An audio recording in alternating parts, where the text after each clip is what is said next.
Hi everyone, welcome back to the new video. तो ये हमारा सीरीज में एक लास्ट टॉपिक है जहां पर हम थ्योरम्स पढ़ रहे थे डिफरेंशिएबिलिटी की। तो ये हमारे पास कॉशी मीन वैल्यू थ्योरम है जिसको हम सेकंड मीन वैल्यू थ्योरम भी कहते हैं। यहां पर कॉशी मीन वैल्यू थ्योरम है, ऐसे कह सकते हो कि ये है ग्रैंडफादर। इसका जो बेटा था वो था लैग्रांज मीन वैल्यू थ्योरम, उसका बेटा था रोल्स थ्योरम। तो मैं आज यहां से निकाल के भी दिखाऊंगा तुम्हें इसी थ्योरम से। 1-2 मिनट लगेंगे सिर्फ बस मुझे, यहां से प्रूव करा दूंगा मैं तुम्हें लैग्रांज मीन वैल्यू थ्योरम और उसी से निकाल के दिखा दूंगा और रोल्स थ्योरम। ठीक है, so you know my name is Rajan Chopra. आज का टॉपिक है सेकंड मीन वैल्यू थ्योरम या फिर कॉशी मीन वैल्यू थ्योरम।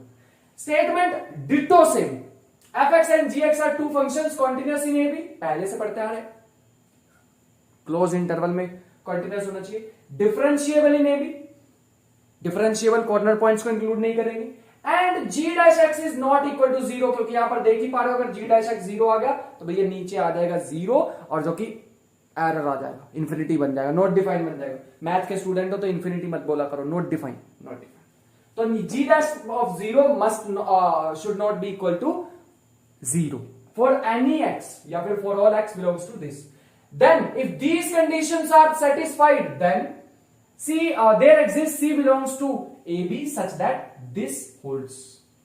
इस बार हमारे पास this holds। ऐसे वैसे मेरे ख्याल से ना कुछ न्यू नहीं है भैया। अलग अलग तुम डिफरेंशिएबिलिटी निकाल के f ऑफ c की निकाल लो, F B minus F A upon में b माइनस ए, और दूसरा यहां पे g डैश की निकाल लो, g डैश c की जी बी माइनस जी ए अपॉन b माइनस है। भैया दोनों को डिवाइड कर दो तो b माइनस है b माइनस है कैंसिल, यही मिल जाएगा तुम्हें। तो कुछ न्यू चीज नहीं लिखी है मैंने, ठीक है, तो ऐसे घबराने की जरूरत नहीं है भैया। अभी तो आप कह रहे थे कि लैग्रांज मीन वैल्यू थ्योरम यहीं से ही आएगी, निकाल के दिखाओ तो माने, चलो आ जाओ मान जाओ फिर मुझे निकालते हैं। मान लो हमारे पास ना f ऑफ x जो है वो तो है ही, ये कैसी बात हुई भैया, मतलब f ऑफ x कुछ भी है, बस एक फंक्शन है, लेकिन g ऑफ x को मैं मान लेता हूं x।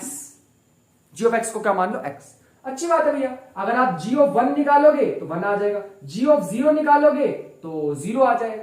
ठीक है, अगर मैं यहां से g डैश c निकालना चाहूं तो पहले gc लिखो। अगर भैया आप gc लिखोगे तो यह आ जाएगा c, अगर आप g डैश c लिखोगे तो आ जाएगा 1। यहां से क्या करना चाह रहे हो भैया, मैं करना चाह रहा हूं g dash c equal to क्या आ जाएगा, g1 माइनस g0 अपॉन में 1 माइनस 0। इसका मतलब है कितना आ जाएगा ये 1 minus 0 upon 1 minus 0 which is 1, और इसकी वैल्यू भी कितनी है 1 डालना है यहां पर। तो ये बन जाएगा f डैश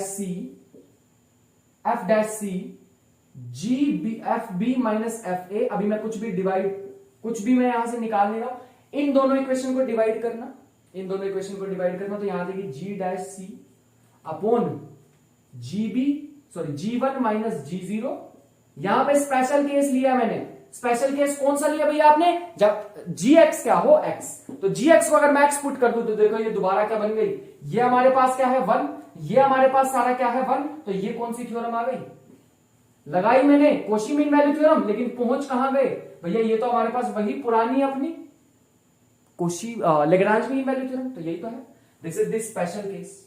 और भैया वो कैसे होती थी रोल्स थ्योरम, तो भैया लैग्रांज मीन वैल्यू थ्योरम एक स्पेशल केस है कॉशी का, जब gx क्या हो जाए x।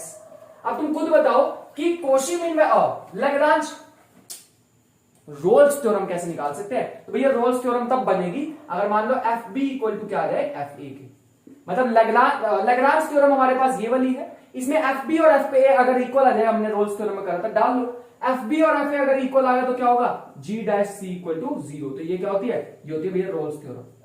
तो तुम ध्यान से देखो, ये आई कॉशी के नीचे कौन आया लैग्रांज, और लैग्रांज के नीचे कौन है रोल्स।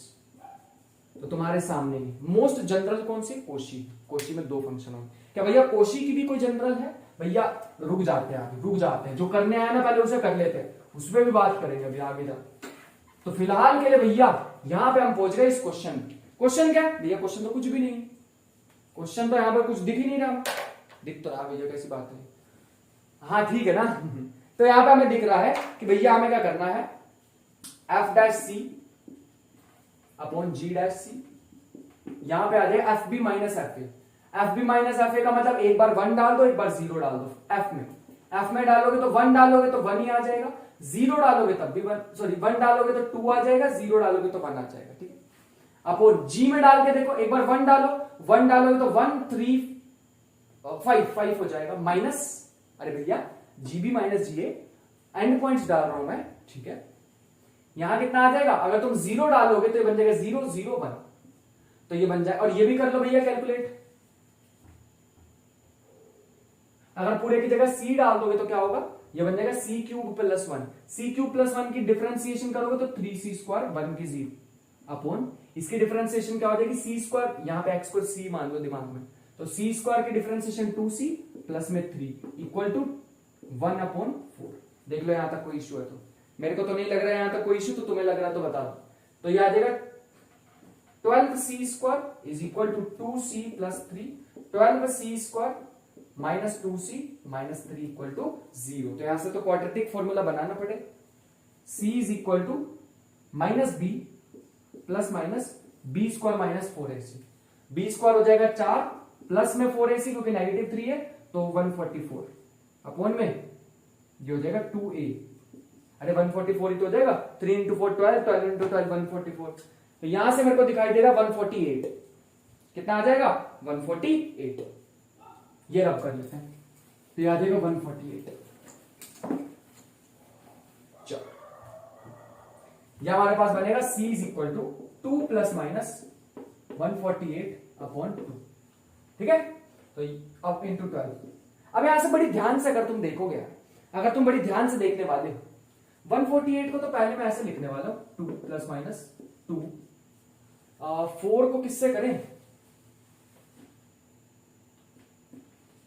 37, 8 12 और 2 14, तो भैया 37 आ जाएगा, यहां पे करके देख लेना। अगर तुम इसका फैक्टर बनाओगे तो 2 रूट 37 अपॉन में 2 इंटू 12, 2 कॉमन लेके cancel, 2 plus minus root 37 upon 12। Minus वाले रूट को तो नेग्लेक्ट करना पड़ेगा, क्यों नेग्लेक्ट करना पड़ेगा भैया, वो रेंज में नहीं आता, रेंज कितनी दे रखी है 0 से 1, तो इसके बीच में नेगेटिव वाला तो नहीं आ पाएगा, तो नेगेटिव वाला हटा दो, पॉजिटिव वाला आ जाएगा, पॉजिटिव वाला आ जाएगा। यहां से देख लो कोई इश्यू है तो बताओ, यहां पे पॉजिटिव वाला रूट हमारे पास एक्सेप्टेड हो जाएगा और नेगेटिव वाला रूट रिजेक्टेड हो जाएगा, तो यही हमारे पास वैल्यू थी जो हमें कैलकुलेट करनी थी। मेरे ख्याल से यहां तक तो कोई भी इश्यू तुम्हें नहीं होने वाला है। एक काम करते हैं, एक और क्वेश्चन करते हैं जिसमें मैं सिर्फ इस बार फंक्शन देने वाला हूं और सी की वैल्यू निकालनी है, बस इतना ही काम करते हैं। पूरी स्टेटमेंट लिखेंगे तो भैया हमारे पास टाइम कंज्यूम भी होगा और मैं तुम्हें वो शीट्स में देने भी वाला हूं, ठीक है। तो भैया आप चलते हैं नेक्स्ट एक क्वेश्चन की तरफ। तो मैं क्वेश्चन ओरली बोलने वाला हूं, तो उसको भैया तुम समझ लेना और नहीं भी समझ आए तो मुझे बता देना कमेंट बॉक्स में, ठीक है। स्टेटमेंट भी डाल दूंगा, पिन कमेंट कर दूंगा। मान लो 2 फंक्शन दे रखे हैं, बस इतना ही। अगर वो कह रहे हैं सेम क्वेश्चन है जैसे अभी निकाला ना हमने, बताओ किन पॉइंट्स पे इन फंक्शंस के लिए किन पॉइंट पे Cauchy mean value theorem valid है, तो भैया वही निकालना है। पहले बताओ कि ये क्या कॉन्टिन्यूअस और डिफरेंशिएबल है, और हमें रेंज दे रखी है, बेटे ए बी दे रखी है, ठीक है, a b x belongs to a b, ठीक है। चलो ये दे रखी है, तो हमें भैया सी बताना है जिसके लिए Cauchy mean value theorem valid हो। तो पहले देख लो क्या दोनों कॉन्टिन्यूअस है, हाँ भैया कॉन्टिन्यूअस है, एक्सपोनेंशियल फंक्शन। कोई डिफरेंशिएबल है, हाँ भैया डिफरेंशिएबल है। gx नॉट इक्वल टू 0, हाँ भैया अगर a b non zero, a b 0 भी हुआ तब भी कोई दिक्कत नहीं है, ये तो नॉन जीरो ही होगा हमेशा, ठीक है, इंफिनिटी ना डालें तो, ठीक है। चलो अब यहां से अगर हम ध्यान से देखें एफ ऑफ सी क्या आ जाएगा हमारे पास, सॉरी एफ ऑफ ए क्या आ जाएगा, एंड पॉइंट्स पे वैल्यू सारी निकाल लो, जितनी जरूरत है सारी निकाल लो। तो याद है एफ ऑफ ए ई की power A, F of B E की power B, F of C E की power C, F dash of C E की पावर सी, ठीक है। यही सारी वैल्यूज इधर भी निकाल लो। G of A E minus A, G of B E minus B, G of C E की power minus C, G dash of C minus C की पावर माइनस सी, ठीक है। Cauchy mean value theorem F dash C upon ji dash C equal to F B minus F A, G B minus G A, G B minus G. ये कितना हो जाएगा, ये हो जाएगा ई की पावर सी अपॉन ई की पावर माइनस सी, यहां पे भी एक माइनस है, ध्यान रखना थोड़ा ध्यान से। यहां हमारे पास हो जाएगा ई की power, let me see, g f B minus F a, तो e b minus e a upon में e minus b minus e minus a. देख लो यहां तक कोई इशू है तो जल्दी फटाफट मुझे बता दो, मेरे ख्याल से तो यहां तक कोई भी इशू तुम्हें नहीं होना चाहिए। ठीक है, यहां पे हमारे पास आ जाएगा, यहां से देख लो ये हो जाएगा e की पावर 2c में नेगेटिव साइन, e की पावर माइनस सी ऊपर जाके प्लस सी हो जाएगा तो माइनस साइन यहीं पे है, e की पावर b माइनस e की पावर a अपॉन में 1 अपॉन e की power b minus 1 upon e की पावर a। यहां तक देख लो, कोई भी इशू है तो बता सकते हो। एक काम करो, क्रॉस मल्टीप्लाई कर लो, ये नेगेटिव साइन मत भूल जाना। देख लो यहां पे मैंने कोई गड़बड़ ना की हो, बस ये नेगेटिव साइन हमारे पास रहेगा, यहां पे इस चीज का ध्यान रखना। ठीक, यह आ जाएगा माइनस ई की power 2c equal to e b minus e a upon cross multiplication करोगे तो e a minus e b upon e a e b. ठीक है, यहां से अगर तुम नेगेटिव साइन कॉमन लेते हो या फिर ये वाला नेगेटिव साइन यहां शिफ्ट करते हो तो ऐसा कुछ बन जाएगा। अब ये ब्रैकेट से ये ब्रैकेट कट जाएगी और बचेगा क्या, e की पावर 2c और ये चला जाएगा ऊपर e की power a plus b. Compare करोगे पावर्स को तो 2c equal to a plus b या फिर c आ जाएगा a plus b upon 2 which belongs to a b। तो ये हमारे पास किस में आ रहा है, a b में आ रहा है, a b में आ रहा है, इसका मतलब this is the correct value of a and b। Last question की तरफ आते हैं भैया, बिल्कुल लास्ट क्वेश्चन की तरफ आते हैं। मेरे ख्याल से ये क्वेश्चन तो तुम्हें इजी ही लगा होगा। एक लास्ट क्वेश्चन कर लेते हैं, उसके बाद हमारा ये कंप्लीट हो जाएगा टॉपिक।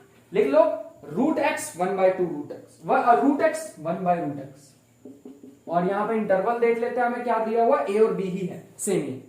तो भैया एक काम करो, एफ डैश एक्स निकाल लो या एफ डैश सी निकाल लो, बस एक्स को सी से रिप्लेस कर देना। 1/2 रूट सी, यही तो होता है, अरे एक्स की जगह सी लिख दो बस। जी डैश सी हमारे पास क्या हो जाएगा, ये भैया होता है हमारे पास माइनस के 1/2 एक्स की पावर या सी की पावर माइनस 3/2।